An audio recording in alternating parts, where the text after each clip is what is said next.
Today we are going to be tier ranking classical literature books that I have read. Hi, my name is Ashley. Welcome to or welcome back to my channel where I like to talk about creative things and one of those things being books and reading. And today I'm going to be tier ranking. I believe I have 35 books here on Tier Maker. Now, these are not all the classic books that I've read, but these are just the ones that I picked for today's video, and I'm very excited to do so. So let's go over the categories. At the bottom, we have WTF or Unread. Next, we have Denied, then Try Again, Could Read Again, and In Love. So let's get started with the first book, Grimm's Complete Fairy Tales, which I have distinguished from Grimm's original fairy tales. I love the Grimm fairy tales, even though it is a bit grim and it gets out of pocket. It is very interesting to read all the different folk tales and lore that different people had. I have to put it in Love. Ooh. Okay. Next, we have A Christmas Carol. It is a great book. It's great writing. It's a fun story. And I'm going to put it in Could Read Again. I wouldn't say that I'm in love with it, but I definitely could read A Christmas Carol again. This book is always talked about, especially among literary classics. And it is an interesting book that explores the human psyche after committing a heinous crime and the effects of poverty. But Crime and Punishment can give you a little bit of a headache to read, not only because of its length, but because of how it is written. So I'm going to put it, Try Again, but definitely an interesting story to read. Then we have Alice in Wonderland. I love Alice in Wonderland. Fun fact, this is also the first play that I ever acted in. And I just love the taking to a different world and basically finding things flipped on its head. So I'm going to put it in Love. Now we have The Art of War. And The Art of War is kind of funny to me because it reads as like a self-help guidebook. And if that's what you're into, great. But me, I'm not into that. So I'm going to give it a Unread. I could live without reading it. Next up is The Jungle by Upton Sinclair. Now, if you don't know of this book, basically the journalist or author of this book went undercover in the meatpacking industry as a worker. And this is actually in Chicago. And if you didn't know, Chicago used to be a huge component of the meatpacking industry. It was so many factories and farms in Chicago that were specifically for meat slaughtering, and the author of this book went undercover and essentially changed the meat packing industry as a whole because he exposed the horrible working conditions workers were under. They were dangerous, they were unsanitary, and they were life-threatening. And this book caused a change in policies, not only in Chicago, but across the United States for workers and the beginnings of unions. So definitely interesting book. I only needed to read that once, but such an important piece of Chicago history. So I'm going to put it in Try Again. Did I move it? Okay. H.G. Wells' The Invisible Man. Now, as a person who loves fiction, this is the first book of H.G. Wells that I've read, who I know is an important figure in the science fiction realm. And I just finished reading this book, and I feel like I have been missing out on so many great reads. Not only are we getting different perspectives, which is already hard to write in the first place, but also the protagonist, neither at points they make you feel bad for him for his situation, but also sometimes it's like, come on, you can do better than that. So I'm going to give The Invisible Man, I think I'm going to put it in Love. I really enjoyed my time reading it. The Outsiders. I did not like The Outsiders. I understood what the book was about. It was a coming of age story similar to the components of West Side Story, where there's two rival gangs from across the river, lake, water. But I just didn't enjoy it. But I didn't like it. I'm gonna put it in unread. Romeo and Juliet. Now, I am not a big fan of Shakespeare, and I would say Romeo and Juliet is one of my least favorite Shakespearean pieces of work. Even though I think Romeo and Juliet is probably one of the most adapted of his work, but I didn't enjoy it. So I'm going to put it in, I'm going to actually bump it up to denied, just because it did inspire some pieces of work that I enjoy to read. So it's going to denied. The Great Gatsby. Now, I do not like The Great Gatsby. More for a personal beef with this book. But I would recommend The Great Gatsby for anybody who's trying to... Your radio don't even sound that good. Why do people have their bass up so high? Great Gatsby. I would recommend The Great Gatsby to anybody who's looking to start reading classical literature. It is a great book. It's a fun book. It has some plot twists that you don't expect. And it has tragedy and also some funny moments and glamour moments. So I'm going to put it try again because of the personal beef that I have with The Great Gatsby. So, the Nibelungen League. Now, I already did a video on this, so I'm not going to talk too much about it, but it's a book based on work from the 1200s. It's betrayal, loyalty, bloodshed, all those things packaged into a book with a hilarious ending to me. But it does get a little too lengthy. It's like, okay, we get it. Y'all fight, battle, cool beans. We could have wrapped this up. So I'm going to put in, try again. Okay, The Adventures of Sherlock Holmes. I love Sherlock Holmes for so many reasons. I feel like it is timeless, it is interesting, it is funny, it's an adventure, it's mystery. And also, it's one of those books that you can read over and over again, and it doesn't feel repetitive when reading it multiple times. So I have to put that in love. I want to own all the Sherlock Holmes books separately because I already own a complete version. But I like, isn't me, but I like my books separated. Like, I'm not a big fan of complete versions, like all the stories into one book. That's just a weird thing that I think of. It's just like, I want to see all the individual books. Okay, To Kill a Mockingbird by Harper Lee. Love the backstory behind the person who wrote this. How her friends all pitched in to give her money so she could take time off to write the book. And it does talk about an important thing of American history, but I just didn't like To Kill a Mockingbird.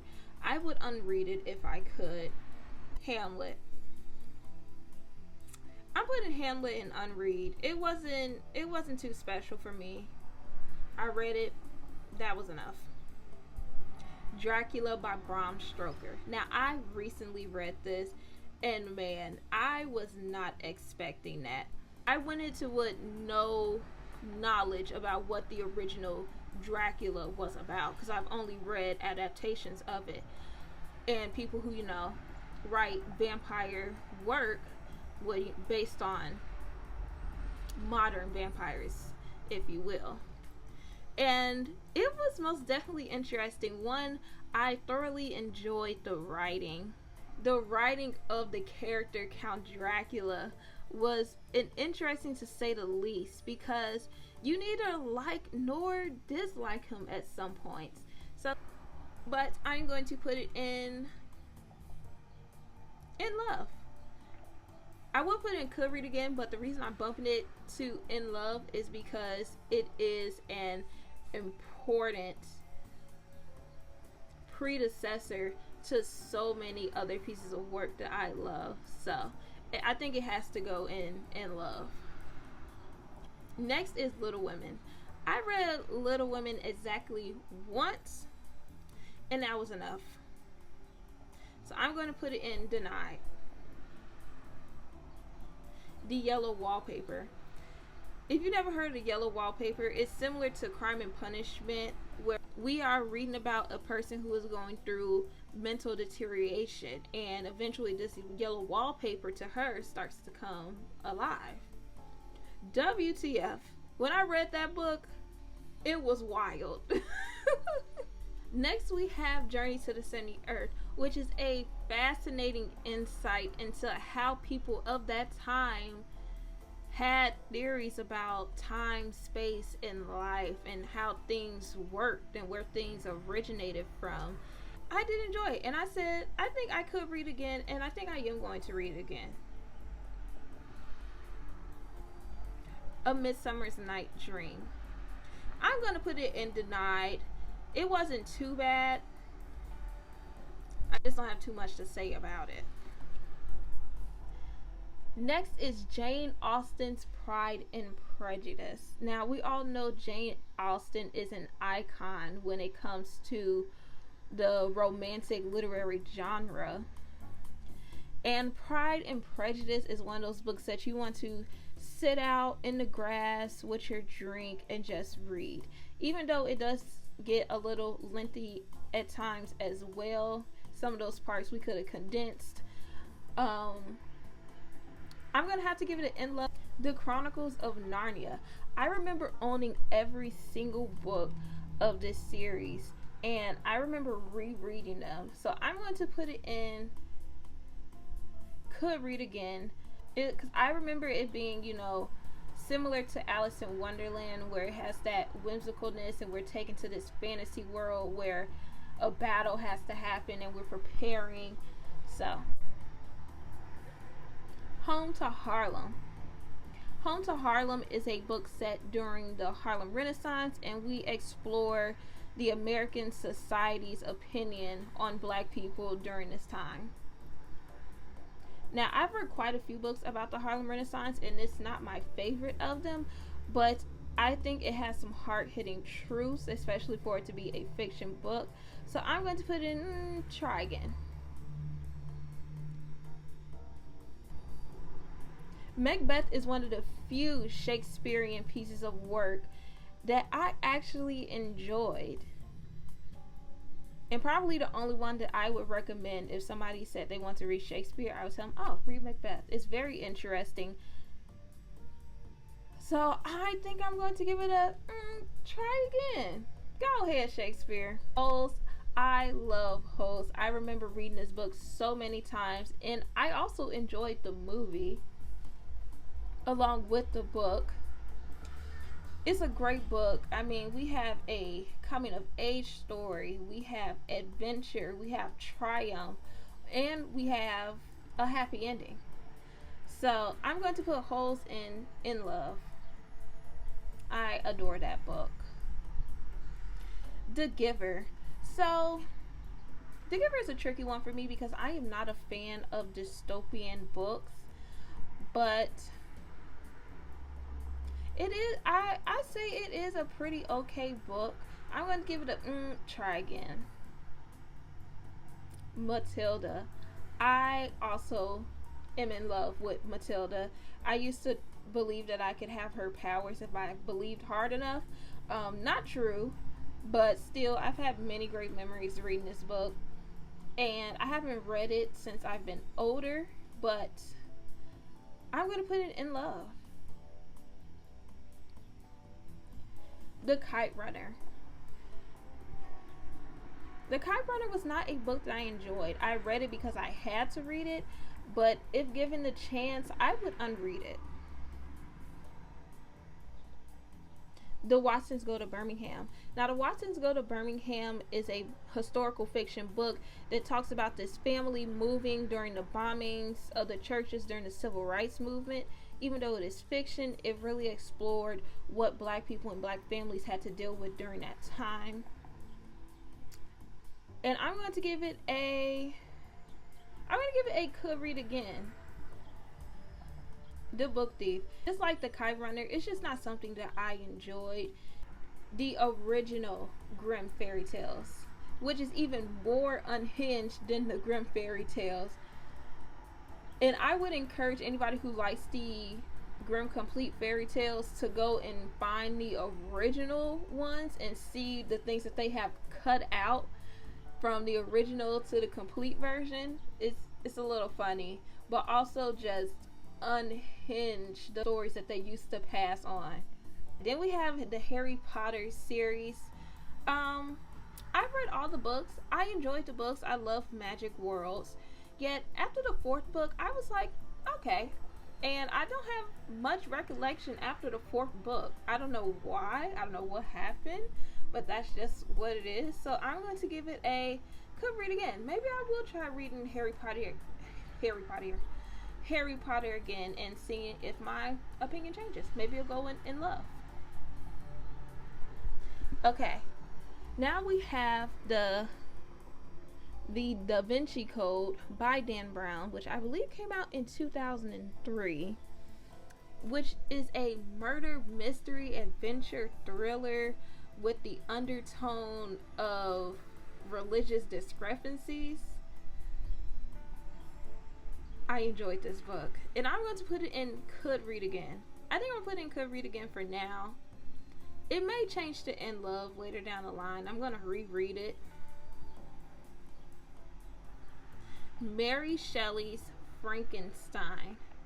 Also, just like Dracula, a predecessor.